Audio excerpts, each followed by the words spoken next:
Tu es tout pour moi, oh. Agneau de Dieu, oh. Tu es tout pour moi, oh. Jésus. Tu es tout pour moi, oh.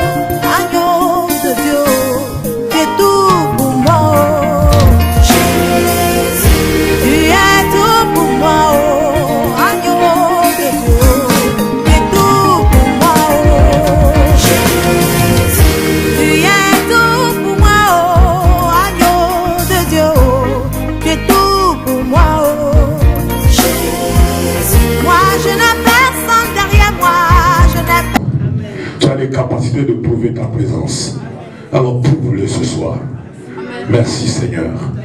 Au nom de Jésus. Amen. Béni soit le Seigneur. J'aimerais dire également merci au prophète Rudy, un homme de Dieu bien, un homme de Dieu qui vous fait du bien, le père de l'église Cité de l'Espérance. Est-ce qu'on peut acclamer pour un homme de Dieu? Vous savez, ça prend du courage pour commencer l'église. Ça prend du courage. Tu arrives, tu dis Alléluia et puis tu commences. Ça prend du courage. Est-ce qu'on peut acclamer encore son courage? Que Dieu soit béni, homme de Dieu. Je salue les hommes et les femmes de Dieu qui sont là. Que Dieu vous bénisse. Merci d'être présents. C'est pour... Ça nous fait du bien, ça nous honore. Je sais que votre présence va libérer une onction dans la salle qui va nous permettre de bien prêcher. Et vous aussi qui êtes là, que Dieu vous bénisse parce que sans vous, on n'aurait pas prêché. Malgré le froid, vous êtes venus, vous êtes un peuple béni. Oh. Quand on dit que tu es béni et que tu crois, il faut dire Amen. Ok, tu es un peuple béni. Tu vas aller loin. Yes. Nous lisons la parole de Dieu. Marc chapitre 10, versets 46 à 50. Dis à ton voisin, le pasteur a un très bon message ce soir. Même si tu ne crois pas, moi je crois moi-même. Marc 10, 46 à 50, il est écrit. Ils arrivèrent à Jéricho. Et lorsque Jésus en sortit avec ses disciples et une assez grande foule, le fils de Timée, Bartimée, mendiant aveugle, était assis au bord du chemin. Il entendit que c'était Jésus de Nazareth et se mit à crier, « Fils de David, Jésus, aie pitié de moi. » Plusieurs le reprenaient pour le faire taire, mais il criait beaucoup plus fort, « Fils de David, aie pitié de moi. » Jésus s'arrêta et dit, « Appelez-le. » Ils appelèrent l'aveugle en lui disant, « Prends courage, lève-toi, il t'appelle. » L'aveugle jeta son manteau et se levant d'un bond vint vers Jésus. Jésus prenant la parole lui dit, « Que veux-tu que je te fasse? » Rabouni, lui répondit l'aveugle, « Que je recouvre la vue. » Et Jésus lui dit, « Va, ta foi t'a sauvé. » Et aussitôt il recouvra la vue et suivit Jésus dans le chemin. Nous sommes là dans ces 3 jours de conférence pour parler d'un thème que j'aime. Nous parlons de la puissance du nom de Jésus.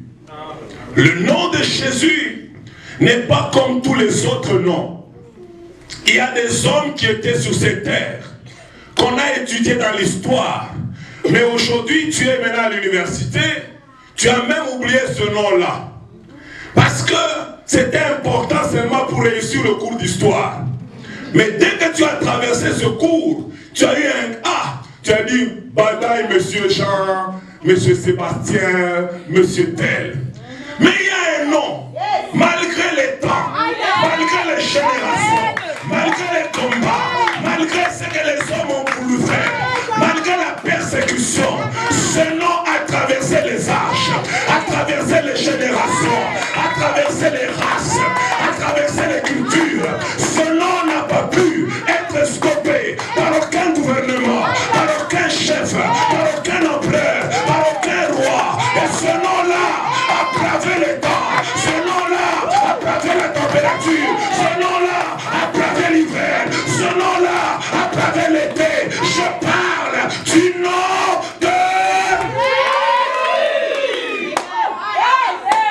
C'est un nom puissant. Sa puissance n'est pas seulement pour guérir, mais sa puissance se manifeste même par le fait même que le temps n'a pas su effacer ce nom-là. Sa puissance n'est pas seulement pour délivrer, mais sa puissance se manifeste par le fait que le temps s'est arrêté lorsque cet homme est entré dans le monde. Avant les gens comptaient, mais dès que Jésus est entré dans le monde, on a dit c'est l'an zéro. Comme pour dire, rien ne peut commencer sans Jésus. Quand il arrive, on remet le compteur à zéro pour qu'on recommence toutes choses. Ce nom est assez puissant. Il est puissant. Non seulement pour les choses visibles, mais également pour les choses invisibles. Quand ce nom est prononcé, même dans les régions inférieures de la terre, le diable tremble, les sorciers tremblent, la magie tremble, l'occultisme tremble. Quand on dit seulement Jésus, Jésus, Jésus, Jésus, Jésus, l'enfer tremble. Tiens ton voisin, Jésus. Tu sais, toi tu ne vois rien. Mais les esprits qui étaient à côté de toi viennent de fuir. Dis encore à l'autre voisin, Jésus. Même si tu ne sens rien, même si tu ne vois rien, juste en mentionnant ce nom, quelque chose se passe dans le naturel et dans le surnaturel. Le nom de Jésus est puissant. Frère, aujourd'hui beaucoup de chrétiens s'identifient à des églises en disant je prie chez prophète Rudy, je prie chez pasteur Thierry, mais ils oublient une chose, nous allons passer, mais il y a un homme qui ne passera pas. Nous allons passer, les pasteurs passeront, les bishops passeront, les prophètes passeront, les diacres passeront, les anciens passeront, mais Jésus-Christ de Nazareth, il est le même hier, aujourd'hui et éternellement.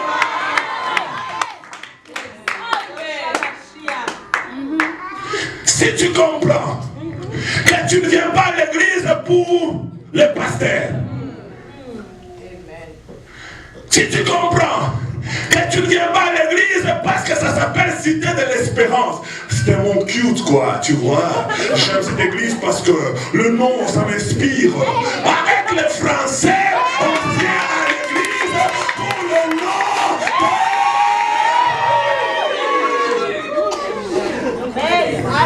Aujourd'hui, les gens sont compliqués. Ils chantent l'église, non, parce que le nom de notre église est un peu bizarre. Alors je suis parti dans l'église là qui s'appelle Charles de Feu. Alors là il y a le feu. Ah mon frère, le nom d'une église ne donne pas le feu. Même quand il n'y a pas de nom, le feu sera présent.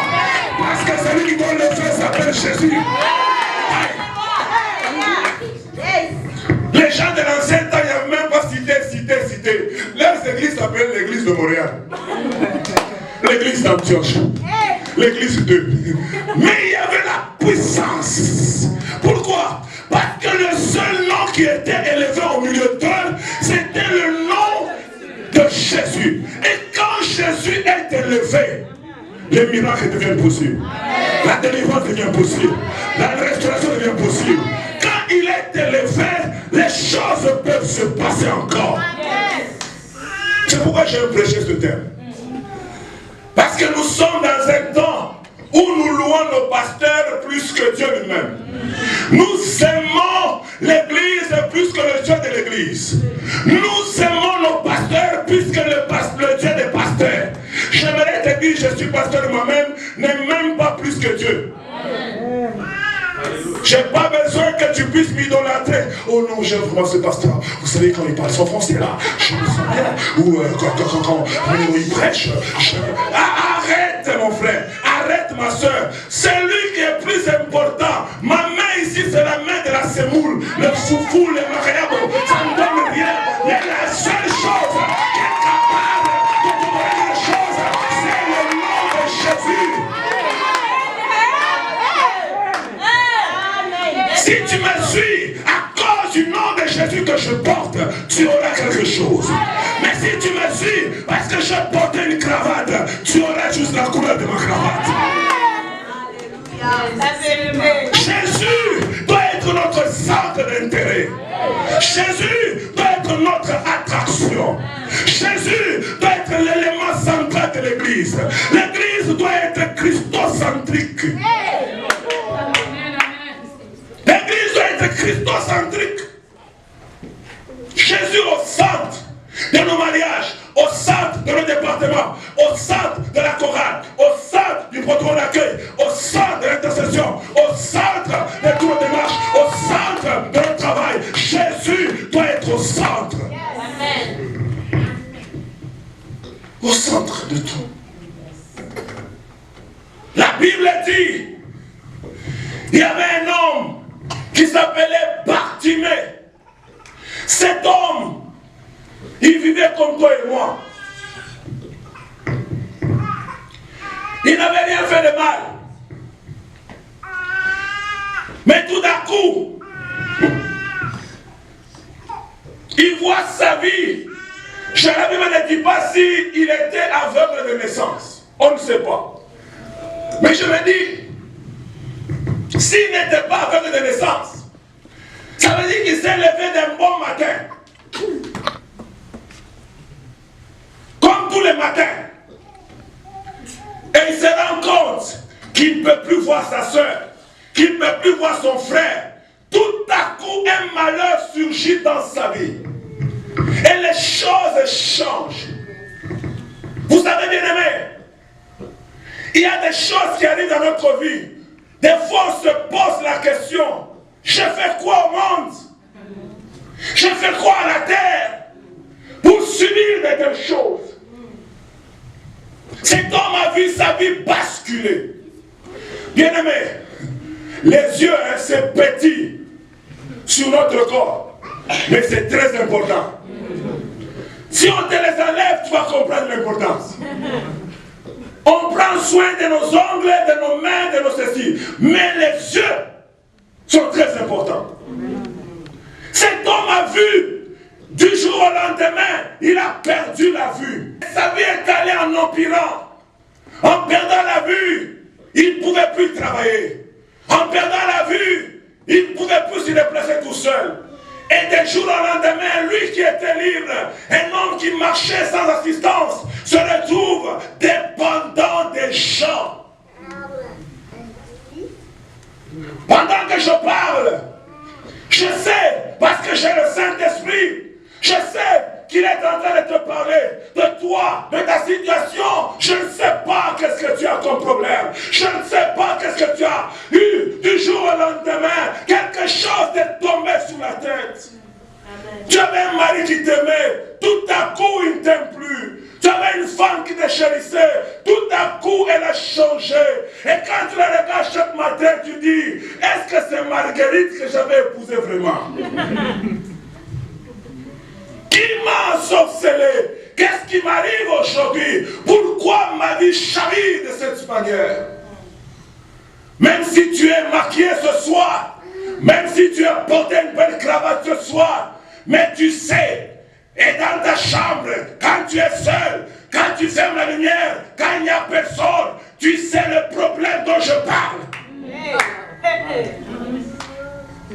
Le problème que ton père ne connaît pas, que ta mère ne connaît pas, que tes amis ne connaissent pas. Quand tu sors, tu marches comme dans un film. Tout le monde te dit en tout cas, c'est tout. Mais tu sais que ta vie est chavirée. Il y a des gens chaque soir, bien qu'ils sont bien maquillés, on les ensorcelle, on les vignait rouge. Il y a des gens, bien qu'ils sont là, à chaque soir, ils ne peuvent pas se contenir au lit. J'ai vu dans ce pays, mon frère, je ne dis pas au Congo, parce que les gens pensent qu'au Congo, il y a toujours tout le mal. J'ai vu dans ce pays des femmes mariées, mais qui pissent au lit.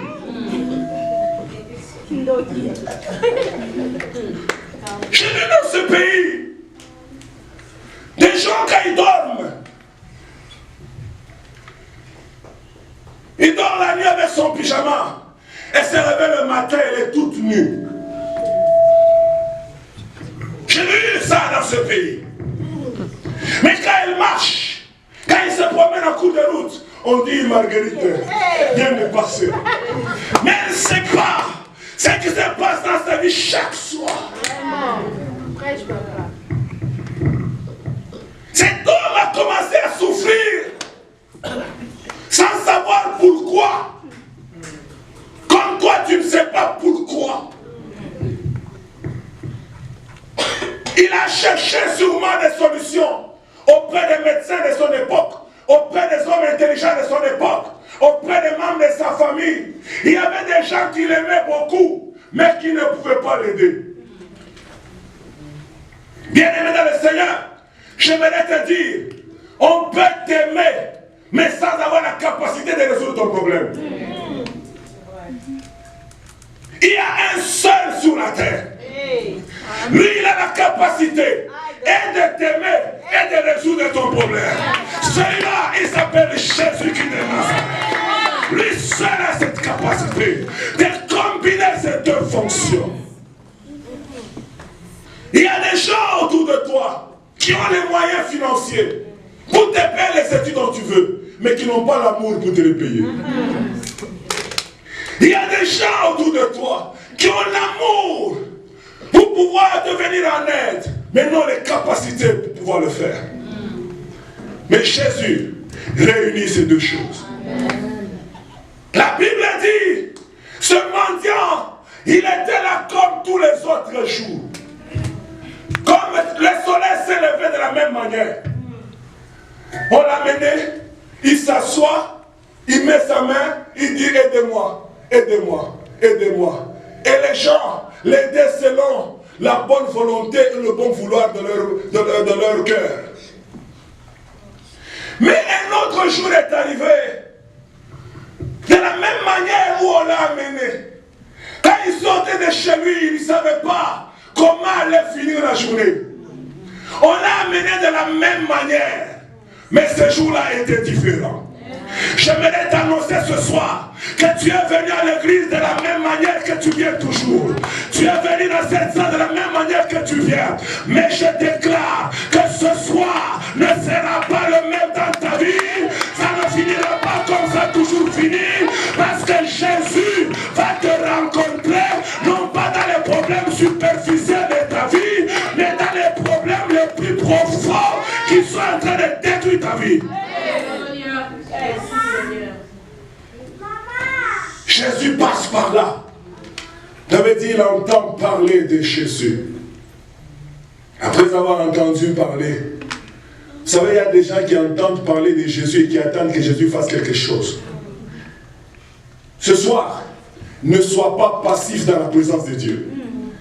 Si tu entends l'évangile, va chercher ta bénédiction.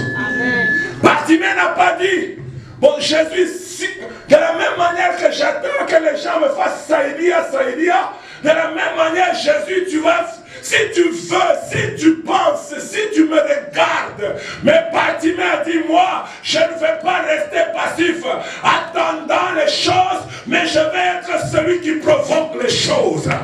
Dis à ton voisin, ce soir, je ne vais pas attendre les choses, mais je vais provoquer les choses. Il a crié, il a dit, fils de David, il a invoqué Jésus. Aie pitié de moi.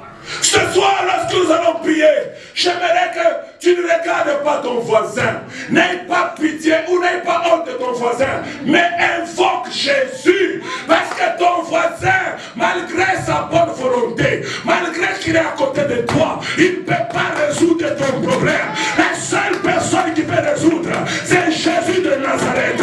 C'est pourquoi ce soir, quand tu vas l'invoquer, n'aie pas honte de ton voisin. Crie quand il faut crier, pleure quand il faut pleurer, tape les mains quand il faut taper les mains. Ne regarde pas le voisin parce qu'il ne te donnera rien.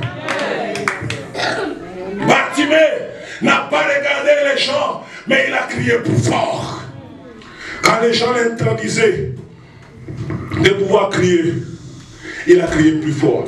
Vous savez, quand je réfléchis sur ce texte, ça m'a surpris. Quelqu'un, vous l'amenez tous les jours pour aller mendier. Maintenant, il entend que celui qui guérit les malades est en train de passer par là. Et ce monsieur-là, il crie de l'aide vers celui qui est capable de résoudre son problème. J'ai dit, tais-toi. J'aimerais te faire comprendre, les mêmes personnes qui ont pitié de toi aujourd'hui sont les mêmes personnes qui ne veulent pas te voir avancer. Ils te disent en tout cas vraiment, t'en fais pas, ça va aller. Tu auras vraiment un mari, vraiment. Ça ne va pas traîner. Mais quand tu parles, il faut... Elle s'est mariée, je dis. Elle s'est mariée, je ne suis pas moi. Avec ce genre de comportement. Mais Jésus ne regarde pas à ce que tu es pour faire ce qu'il doit faire dans ta vie, mais il regarde en lui-même pour faire ce qu'il doit faire dans ta vie. Ils ont dit, arrête seulement. Je cherche de l'aide. Au lieu de m'encourager, de crier aussi plus fort, dire, Jésus regarde Bartimée, Jésus regarde, non. Ils ont dit, Bartimée, arrête. Ta condition là, on la connaît. Tout le monde sait que tu es maniaque et aveugle. Ça change quoi? Vis avec. Avec les Français, les Québécois, il faut s'assumer quoi. Donc, il y a des choses qui arrivent dans la vie. Et quand ça arrive, on s'assume. Alors, comme c'est arrivé, pour passer au travers, il faut que tu t'assumes. Cela va être facile de faire ton deuil, quoi. Alors quand tu cries auprès de Jésus de cette manière, ça va susciter des sentiments. Arrête les Français, laisse-moi crier, parce que Jésus est celui qui a ma solution. Je vais crier plus fort, je vais l'appeler au secours, parce que je sais que quand j'écris vers lui, ma vie ne restera plus jamais la même. Bartimée a crié. Il a invoqué Jésus. En Israël, quand on dit invoquer, ça vient du mot hébreu qui signifie karat. Qui signifie appeler le nom tout en respectant les principes de cette personne afin qu'il vienne me rencontrer. Ça veut dire que quand Bartimée était en train de crier, il ne criait pas comme tout le monde, mais il criait en se rappelant de la révélation qu'il y a dans le mot invoqué. Il dit, je dois crier, mais je dois crier selon les principes qui vont permettre que cet homme s'arrête pour moi. Le problème de beaucoup de gens dans notre siècle, c'est que nous venons à l'église, on crie Jésus, Jésus, Jésus, Jésus, Jésus, Jésus, et puis on sort, on n'a rien. Pourquoi? Parce que nous crions sans respecter les principes du royaume. Alléluia. Et ce soir, Dieu m'a envoyé te donner deux principes qui vont t'aider lorsque tu cries vers le Seigneur Jésus. Que tu jouisses de la puissance qui est derrière ce nom. Que tu bénéficies de la chose. Que Jésus ne soit pas un slogan dans ta bouche, mais que ça soit un élément. Lorsque tu cries vers lui, tu vois vraiment du changement. Nous avons beaucoup de gens désespérés à l'église. Il dit, j'ai prié, j'étais chez pasteur X, je suis parti chez pasteur Y. Aujourd'hui, je prie, je prophète H. Mais malgré tout ça, ma vie est toujours la même. Bien-aimés, ils disent même que je pense que le prophète H n'a pas d'onction. Le problème n'est pas le prophète H. Le problème n'est pas le pasteur X. Le problème n'est pas le bishop Y. Le problème, c'est que tu invoques Dieu, non pas selon les principes par lesquels on doit l'évoquer. Deux principes simples. Deux principes. Deux principes simples. Le premier principe, c'est avoir la révélation de la personne qui est derrière ce nom. Quand tu dis, tu es dans une situation,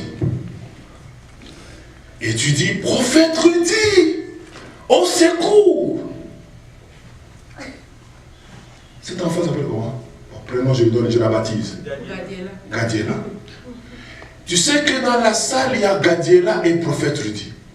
Et toi, tu es coincé par une porte. Quand tu vas appeler Gadiela ou tu vas appeler prophète Rudy? Pourquoi? Parce qu'il est plus grand. Qu'est-ce qui te fait croire qu'il est plus grand?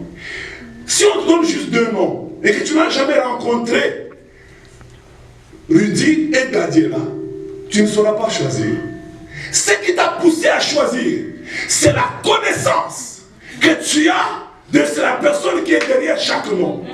Parce que tu sais que Gadiela c'est un enfant et que tu sais que le prophète Rudy c'est un adulte, tu t'es dit, j'aurai beaucoup de chances d'avoir la réponse à mon problème en appelant Rudy et non pas Gadiela. C'est la même chose. Le nom de Jésus n'a pas d'effet lorsque tu n'as pas la révélation de la personne qui est derrière ce nom-là. Parce que le nom de Jésus, c'est un nom commun en Israël. De la même manière qu'on appelle Kassongo, il y a beaucoup de Jésus en Israël. De la même manière qu'on appelle Mondumba, il y a beaucoup de Jésus. De la même manière qu'on appelle ici à Québec Tremblay, comme vous savez qu'il y a trop de Tremblay ici. De la même manière qu'il y a beaucoup de Tremblay, quand tu arrives en Israël, tu dis Jésus. Tout le monde te regarde. Lequel tu parles? Mais pourquoi tu appelles et que tu bénéficies du réel Jésus, il faut que tu aies la révélation de la personne de Jésus. Parce que la puissance du nom de Jésus n'est pas dans l'appellation du nom Jésus. Dans les J, dans le E, dans les S, dans les U, dans les S, ce n'est pas là-bas. La puissance du nom de Jésus est derrière la personne qui est en arrière, qui sous-tend ce nom.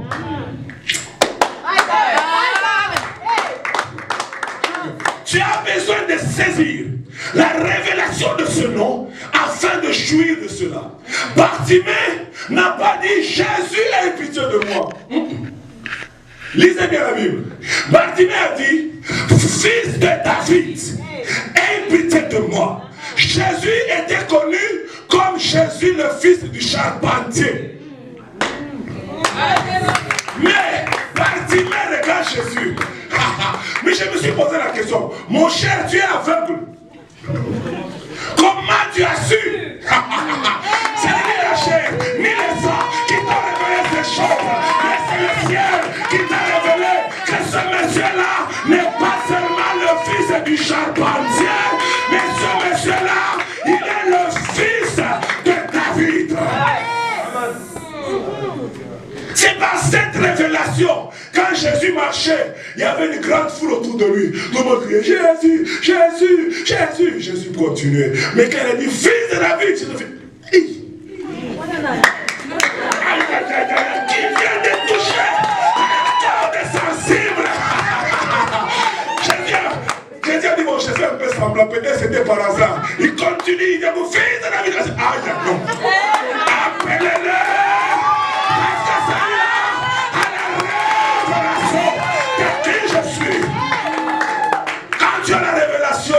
Jésus suspend son programme pour venir à ton secours. Quand tu as la révélation, Jésus arrête tout parce que tu as la révélation. Dis à ton frère, il faut la révélation. Tu as besoin de la révélation pour jouir de ce Jésus-là. Il dit fils de David. Fils de David. Donc quand il a invoqué le nom de Jésus, en Israël, quand on dit invoquer le nom, les gens comprenaient quelque chose quand ils parlaient du nom. Nous aujourd'hui, quand on parle du nom, on voit seulement Mwantumba.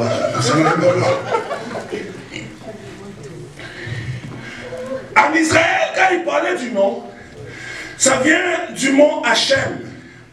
Et ce mot-là renfermait 3 éléments importants. C'est dans leur esprit, en disant Hachem, ils pensaient à 3 choses. Et c'est ces 3 choses-là que je vais détailler pour toi. Mais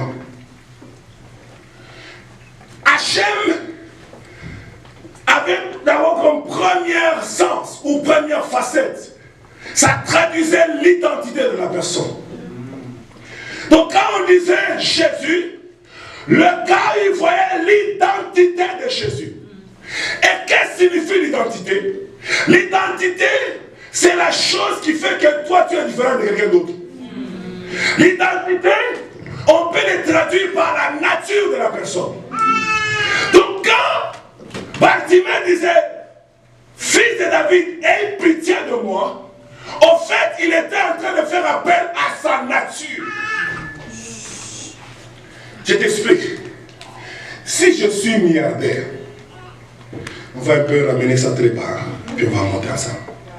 Si je suis milliardaire, j'ai beaucoup de millions. Je suis ton oncle. Toi, mon barbe blanche, je peux être quand même ton oncle. Alors, je suis ton oncle. Maintenant, tu sais que dans la famille, j'ai la réputation d'être l'oncle chiche. Ça veut dire, quand tu arrives chez moi, tu es venu chercher moi. Oh, oncle, il faut que j'achète les syllabus, tu vois. En tout cas, l'argent, ça ne s'achète pas. Moi, j'ai souffert pour avoir cet argent. Voilà. Vous pensez que je vais vous donner comme ça gratuitement? Écoutez, c'est combien d'abord le syllabus? 150 $. 150 $! Que je donne ça, mais 150 $, c'est combien de travail que j'ai fait? Écoute, moi quand j'étais étudiant comme toi, je faisais des travaux à Burger King, là. Vous les enfants d'aujourd'hui, j'étais savonne pendant 3 heures. Et puis je te dis, bon écoute, aujourd'hui je n'ai rien, prends 10 $. Demain, tu dois te marier. Tu as un autre oncle qui s'appelle Albert. Lui, il travaille à la boulangerie. Mais lui, appelle ça Atalate. La mail facile. Tu arrives seulement comme ça. Oh, comment ça va, champion? Ah, tu as grandi, hein, ça fait longtemps. Viens ici. Entre un peu ici. Prends la chemise là. Et tu prends une chemise. Il te donne même quand tu n'as pas besoin.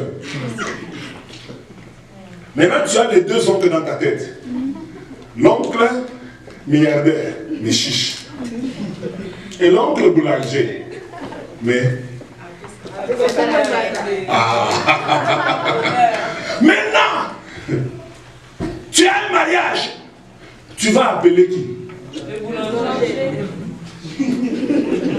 Parce que dans ta tête, tu as l'image, non pas seulement du nom, mais l'identité de la personne, la nature de la personne. Tu sais que lui, il donne. Parce qu'il donne, je peux encore risquer d'aller le voir. Mais l'autre là, il en a, mais il ne donne pas. J'irai là-bas, il va me ridiculiser inutilement.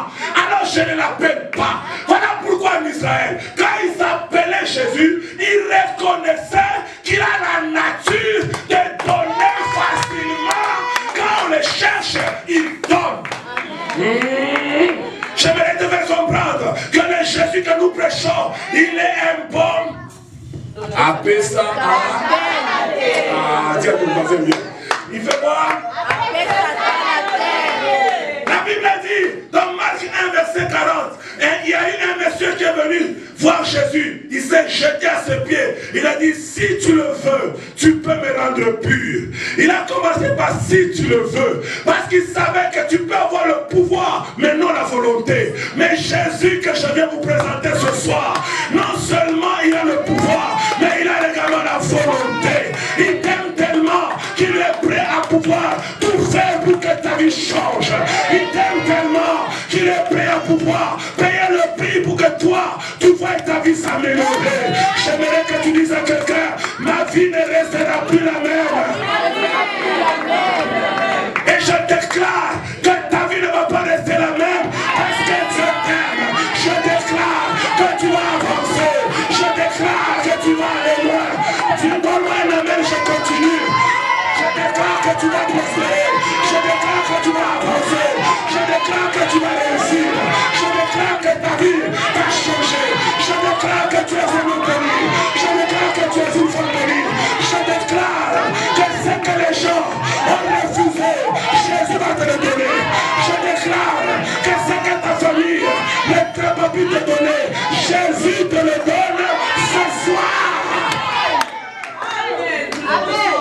qu'il t'aime tellement. Sa nature, c'est l'amour. Il n'a pas l'amour, mais il est l'amour. Quand tu as l'amour, il faut la quantité. Mais lui, il est l'amour. Ça veut dire qu'il est plein d'amour.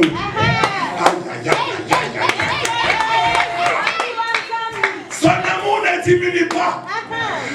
Il n'y a rien que tu puisses faire qui va augmenter l'amour de Dieu pour toi. Il n'y a rien que tu puisses faire qui va diminuer l'amour de Dieu pour toi. Parce que la Bible dit, lorsque nous étions encore des pécheurs, on n'avait encore rien fait, frère. On n'avait encore rien donné. On n'avait même pas encore jeûné.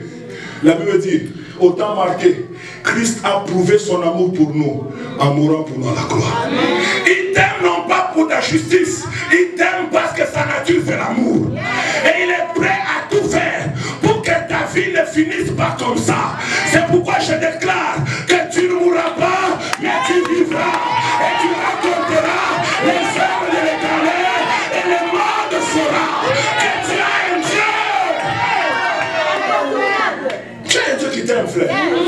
C'est pourquoi David a dit, qu'est-ce que l'homme pour que tu prennes soin de lui? Qu'est-ce qu'un fils de l'homme pour que tu te souviennes de lui? J'ai fait tellement de mauvaises choses. Mais ce gars-là, il m'aime toujours. Je suis imparfait. Mais ce gars-là m'aime toujours. Quand tout le monde me condamne, et moi-même je me condamne, lui, il ne me condamne pas. Il m'accueille toujours. Quel amour, quel amour, quel amour. Vous savez, il y a des enfants, quand ils ont déjà fait un problème, ils disent, si je vois papa c'est le shérif, il va me gronder. Mais c'est quand je vais chez maman, il y a la douceur.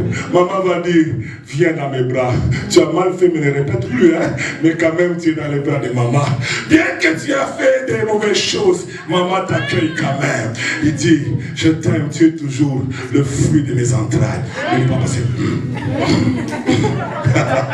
c'est pourquoi l'enfant court dans les bras de maman, parce qu'il sent que maman ne me juge pas, maman ne me condamne pas, maman n'est pas là pour compter les bonnes choses que j'ai fait. C'est pourquoi Dieu dit que même si ta mère t'abandonne, moi je ne t'abandonnerai pas. Comme on dit ceci, sur la terre, la mesure de l'amour ultime, c'est l'amour d'une mère. Mais Dieu dit, même si ta mère, qui est la mesure ultime sur la terre, d'aimer quelqu'un, te rejette, Dieu lui te rejette. Donc l'amour de Dieu pour toi dépasse l'amour de ta mère. Ta mère peut être fatiguée. Et dit, moi Moujinga, tu as exagéré aussi.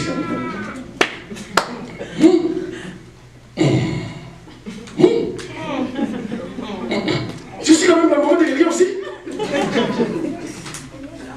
Même si ta mère est fatiguée, ce soir je t'annonce que les bras de Jésus sont encore ouverts. Il n'est pas fatigué. Il veut juste que tu cries encore.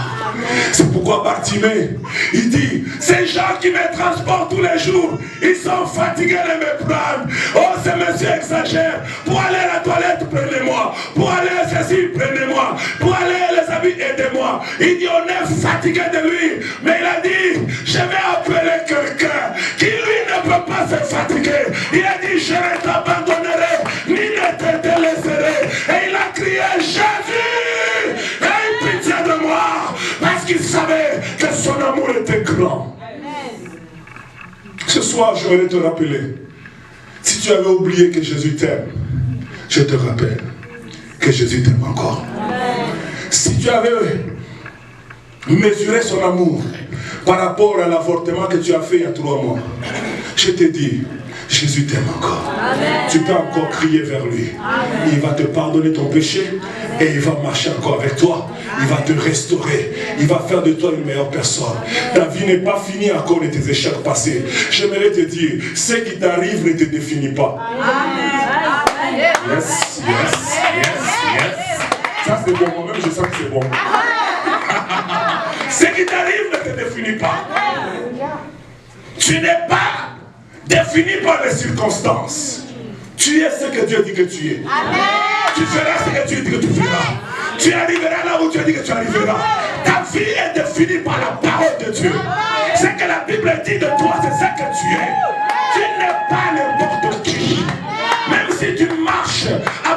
santé d'Afrique, j'aimerais te dire, il suffit d'un peu de beurre et de mayonnaise, tu auras des jours et les choses vont changer.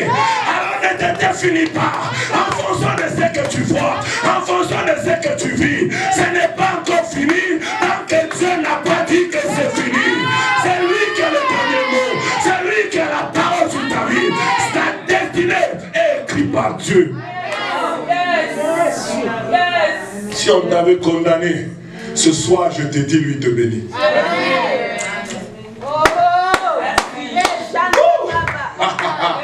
Donc quand tu l'invoques, invoque la sachet, j'invoque quelqu'un qui m'aime. Je n'invoque pas un monsieur, lui, par pitié, par ceci. Non, j'invoque celui qui m'aime. C'est pourquoi l'enfant prodigue, lorsqu'il était perdu, il a mangé, il a fait l'impudicité, il a fait toute la débauche avec l'argent de son père. À un moment donné, il a réfléchi. Il est allé voir les voisins. On lui a donné la nourriture des cochons. Il a mangé 2 jours. Il a dit, ah, non. Non, non, non. Mon père est rempli d'amour. Même aux mercenaires, les mercenaires, on ne les traite pas bien. Ce sont, les mercenaires, c'est comme, on peut les appeler comment, quand on va à la guerre et puis on attrape les gens, on peut dire quoi? Les prisonniers de guerre. C'est comme un prisonnier de guerre. Mais le père de l'enfant prodigue était capable de donner la nourriture à un ennemi. L'enfant, la Bible dit, il rentra en lui-même. Il se souvint que son père est plein d'amour. Il a dit, dis à ton voisin, je rentre chez moi. Je rentre, je suis décidé que les gens le veuillent, ne le veuillent pas, que les gens disent que tu es sale, tu étais bien hier, maintenant tu n'es plus bien, oh, je m'en fous, mais je rentre vers celui qui est prêt à m'embrasser avec les habits sales, il m'accueille. La Bible dit, quand l'enfant prodigue venait, dès que le père le vit, avant même qu'il parle, avant même qu'on change les habits, le père a couru en direction de l'enfant et il l'a accueilli. Il n'a pas dit tu es un homme sale, va d'abord te laver. Non, avec l'odeur des cochons, avec l'odeur, il a accueilli. Dieu t'aime, Dieu t'aime, Dieu t'aime, Dieu t'aime, Dieu t'aime, Dieu t'aime, Dieu t'aime, Dieu t'aime, Dieu t'aime, Dieu t'aime, Dieu t'aime, Dieu t'aime, Dieu t'aime, Dieu t'aime. Quand tu l'invoques, pense à l'identité. Tu peux avoir un copain, il va t'abandonner. J'ai travaillé à la boulangerie Première Moisson, qui est sur Jean Talon. Et un jour, j'avais une collègue. Elle vient le matin, à chaudes larmes. Je lui dis, qu'est-ce qui se passe? Elle me dit, tu sais que je devais me marier en septembre. J'ai dit, oui. Mais c'est quoi le problème? Le gars est parti. J'ai dit, comment? Tous les parents sont au courant, tu as dit partout, vous êtes engagés, vous allez vous marier en septembre. Qu'est-ce qui s'est passé? Il dit, tiens, écoute, je vais te raconter, les cœurs brisés, les larmes aux yeux.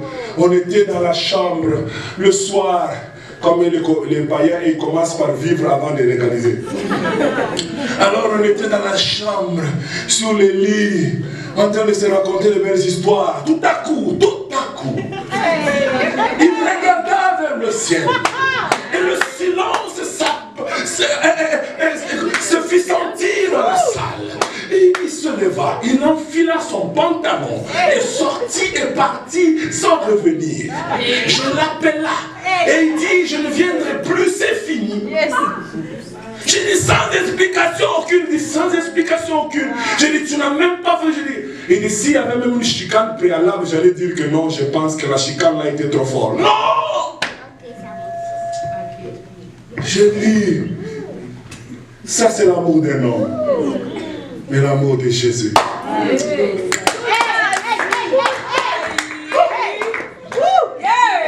Je sens Dili.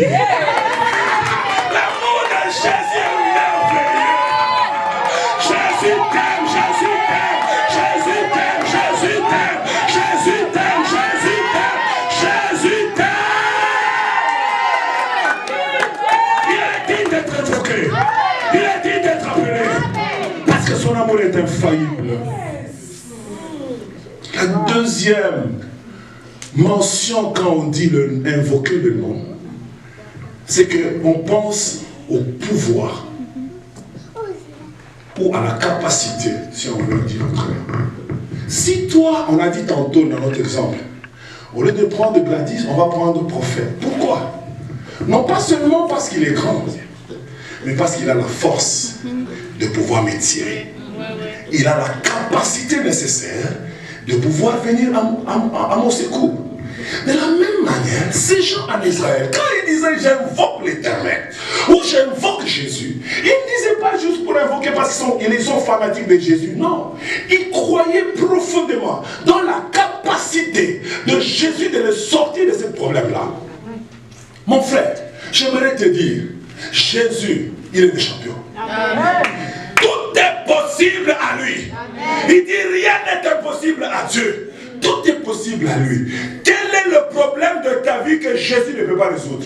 J'aimerais te faire comprendre qu'avec Jésus, les malades sont guéris. Avec Jésus, les stériles enfantent. Avec Jésus, la prostituée reprend le bon chemin. Avec Jésus, celle qui était perdue devient dans le droit chemin. Avec Jésus, les possédés reçoivent la délivrance. Avec Jésus, même ceux-là qui n'avaient pas d'avenir ont un avenir. Avec Jésus, celles qui étaient célibataires condamnées à vivre vont se marier. Avec Jésus, la stérile enfante, non pas seulement une fois, non pas seulement 2 fois, même 4 fois. Parce que Jésus est capable de restaurer ce qui était détruit. Il y a des gens qui disent, bon, cette histoire-là, c'est dans la Bible, quoi. Est-ce que Jésus aujourd'hui peut le faire? J'aimerais te faire comprendre, toi aussi qui parles un bon français, que Jésus fait encore ça aujourd'hui. Ah, je te répète, Jésus fait encore aujourd'hui. Il fait encore ça? Oui. J'étais au mois d'août au Congo. Je prêchais comme je prêche. Et j'ai dit ceci, sous l'onction du Saint-Esprit. J'ai dit, Dieu est en train de me montrer que ici dans la salle, il y a des femmes stériles.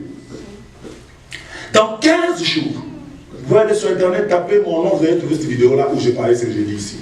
J'ai dit, dans 15 jours, les femmes enceintes qui sont ici, qui croient à la déclaration prophétique que j'annonce, Jésus va leur donner des bébés.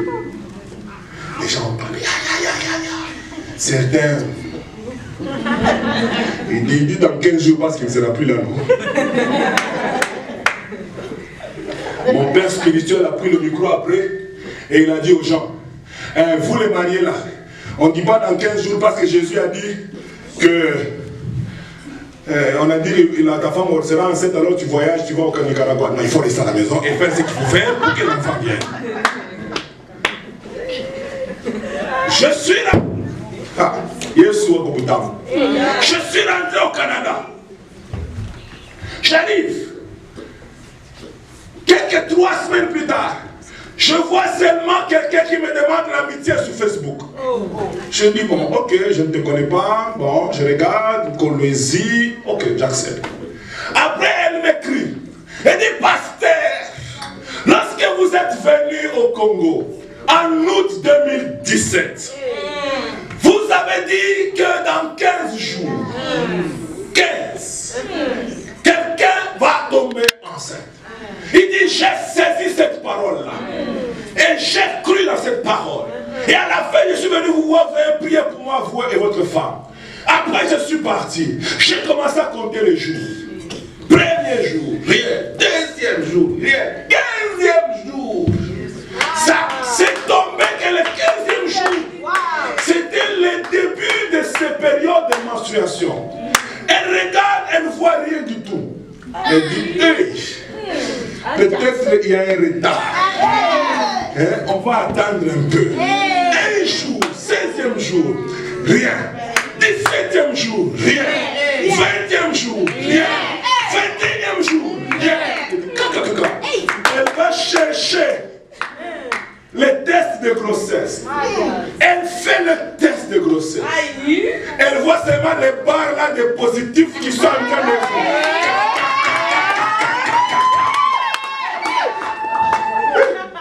Ah, regardez.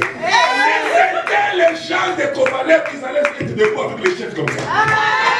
Jésus lui a donné la grossesse dans 15 jours. C'est là que la parole était annoncée. Jésus est capable.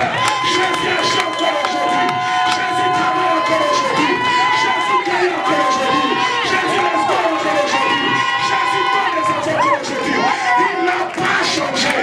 Et ce soir, il va encore bénir des hommes et des femmes en ce soir. Ce soir, des gens vont avoir des enfants. Ce soir, des gens seront guéris. Ce soir, les chômeurs auront du travail. Ce soir, ceux qui n'ont pas de papiers auront des papiers. Ce soir, ta famille sera bénie. Ce soir, ton ministère va changer. Ce soir, quelque chose va t'arriver. Ce soir, dis à ton voisin, c'est pas demain, c'est ce soir. Donc quand il priait, et quand tu vas prier, ne prie pas comme pour tu prier pour un Jésus qui est dans les tombeaux. Non, notre Jésus est ressuscité. Ne prie pas comme Dieu, Jésus là qui est sous la croix. Non, il n'est plus sous la croix. Il est vivant, assis à la droite du Père. Il intercède pour tous les saints. Faut pas marcher comme si tu es.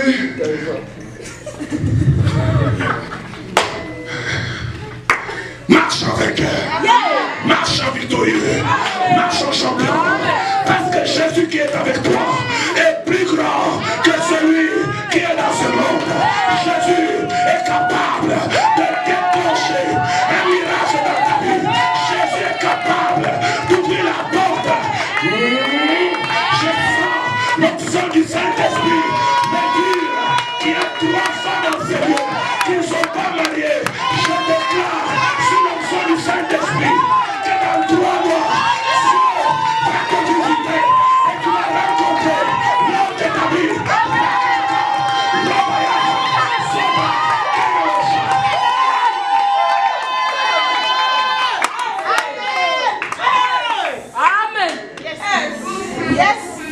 La 3e chose, quand il criait, invoquait le nom de Jésus, c'était l'autorité. L'autorité, pourquoi? Parce que tu peux avoir toute la bonne volonté. Tu peux avoir le pouvoir, mais pas l'autorisation de faire quoi que ce soit. L'autorité, c'est le droit d'agir dans une certaine endroit. Je peux être fort. Je peux être rempli de biceps. Je peux avoir des connaissances en médecine.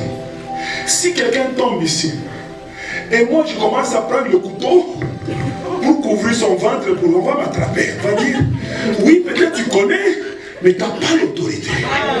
Tu n'as pas reçu le droit d'exercer.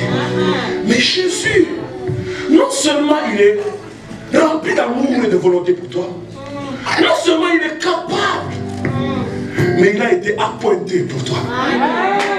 Il a été autorisé pour toi. La Bible dit dans Philippiens, ayez en vous les sentiments qui étaient en Jésus-Christ. Philippiens 2, versets 5 à 11.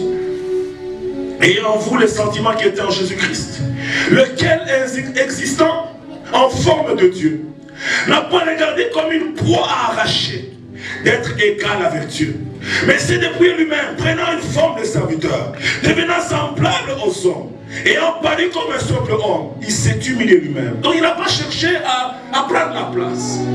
Se rendant obéissant, obéissant jusqu'à la mort de la croix. La Bible dit, c'est pourquoi Dieu l'a souverainement élevé et lui a donné le nom qui est au-dessus de tout nom,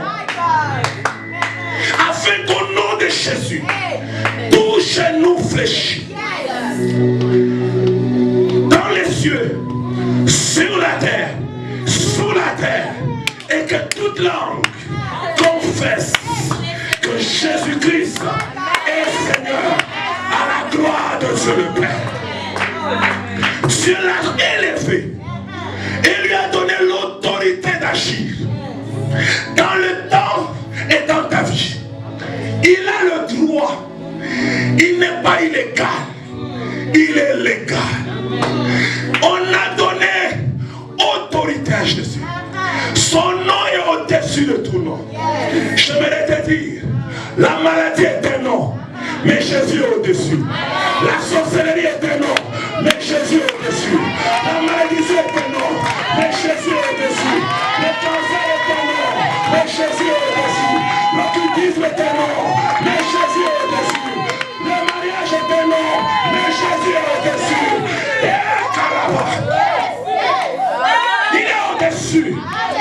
Afin que tout genou fléchisse. Même si celui qui t'avait ensorcelé, il est très élancé comme moi.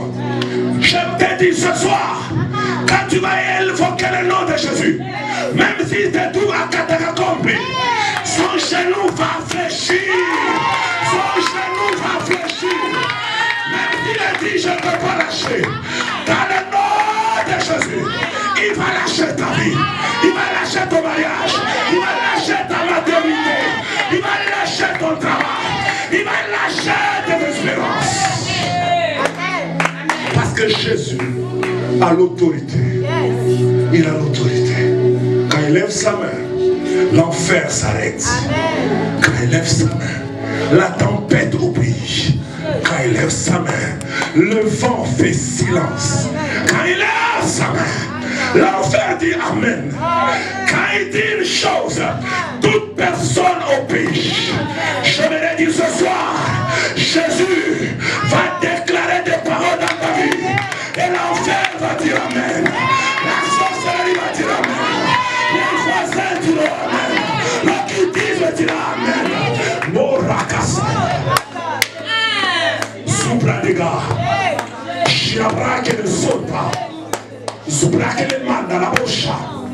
Le nom souverainement élevé. Quand on dit souverain, quand on parle de la souveraineté, c'est qu'il n'y a pas moyen de contester cela. Quand on dit qu'une nation est souveraine, c'est que les autres, même s'ils ne sont pas d'accord, je vais te dire, même si les sorciers de ta famille ne sont pas d'accord avec ton élévation, ce soir, dans le nom de Jésus, tu seras élevé. Tu monteras, tu t'élèveras et tu t'élèveras bien haut, parce que le nom de Jésus est souverainement.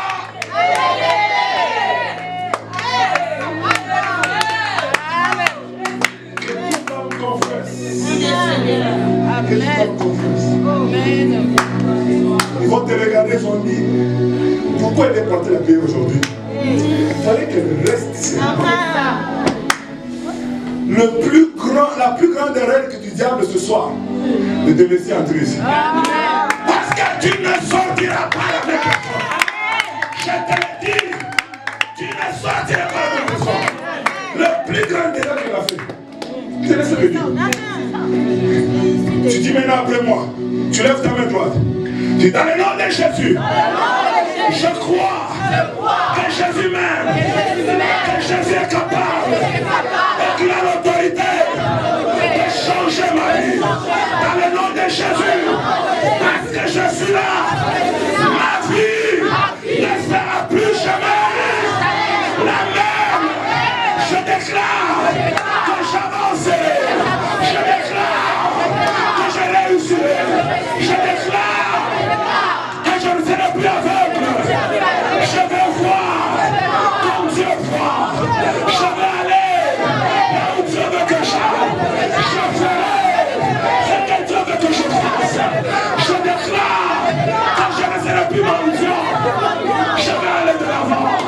Je vais aller de l'avant. Je n'en prêterai pas, mais je prêterai beaucoup. Au nom de